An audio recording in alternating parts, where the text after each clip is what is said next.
Alors l'échec, tout le monde y est confronté, il n'y a rien qui marche comme prévu. C'est difficile de dire qu'il y a une raison pour un échec. Par défaut, on est des mauvais gestionnaires, on est des fraudeurs. On a appris de ce qui est arrivé. C'est s'accrocher et ne pas perdre de vue où on doit aller. Déposer le bilan, finalement, c'est assez courant. Et la vie ne s'arrête pas là. Rencontre aujourd'hui avec des Wallons et Wallonnes qui n'ont pas peur de l'échec. Ils en tirent les leçons et relancent leur activité. Déjà, ça marche rarement du premier coup. Et puis même quand on est bon à quelque chose, il arrive que, comme on l'a ici avec la crise sanitaire, avec un élément, un facteur extérieur, qu'on soit dans la panade à un moment.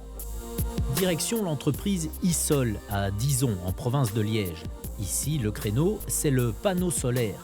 Mais en décembre 2019, tout s'arrête.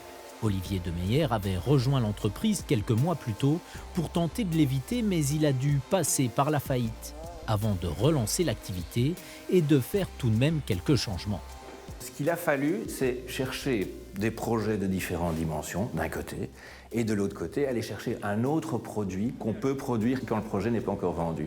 Et donc c'est là qu'on lance la tuile photovoltaïque pour le résidentiel, pour les toitures. Ça ressemble à une grande ardoise, mais on ne voit même plus que c'est du photovoltaïque.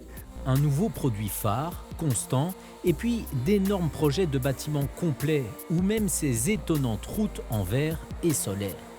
C'est grâce notamment au partenariat obtenu avec AGC, un des leaders mondiaux du verre. Dans ce cas, Olivier a revu les anciens objectifs et tracé la nouvelle voie à suivre. Mais il n'est pas toujours aussi facile d'avoir les idées claires. Une faillite, ça touche personnellement. Rencontre maintenant avec Geneviève à Lonzé, en province de Namur.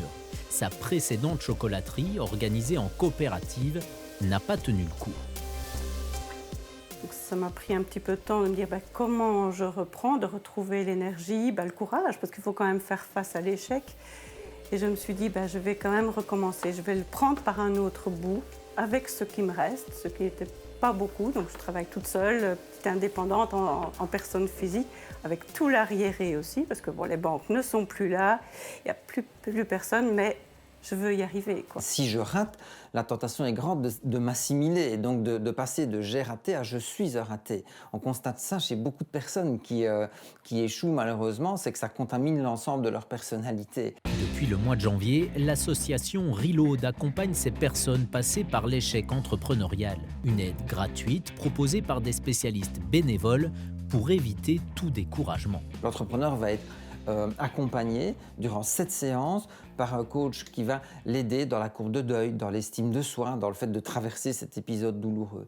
Deuxième temps, l'entrepreneur va être mis dans un groupe avec d'autres personnes qui sont dans la même situation. Et donc ça va permettre à l'entrepreneur à la fois de relativiser ce qui s'est passé et ça va l'aider par la dynamique collective à recréer un projet. Ça fait du bien d'avoir cette personne qui dit oui, et si tu faisais ça, ou redonner de l'espoir, et si tu le prenais comme ça, et de remettre parfois aussi les priorités. Après la confiance en soi, il y a aussi la confiance des autres. Banques, investisseurs, fournisseurs et clients sont souvent plus frileux. Reload souhaite aussi sensibiliser la société et ne pas diaboliser la faillite. Redémarrer juste après une faillite, ça crée quand même beaucoup de doutes dans le marché. Beaucoup de gens qui disent « Oui, mais vous avez fait faillite, vous redémarrez. Qui nous dit que ça ne va pas être la même chose dans quelques mois ?» Si on peut contribuer, nous et d'autres, à changer le regard de la société sur l'échec et à changer la perception que les gens peuvent avoir de ceux qui ont osé tenter et qui malheureusement n'ont pas réussi, au sens où on l'entendrait globalement dans la société, on sera fiers d'avoir été là.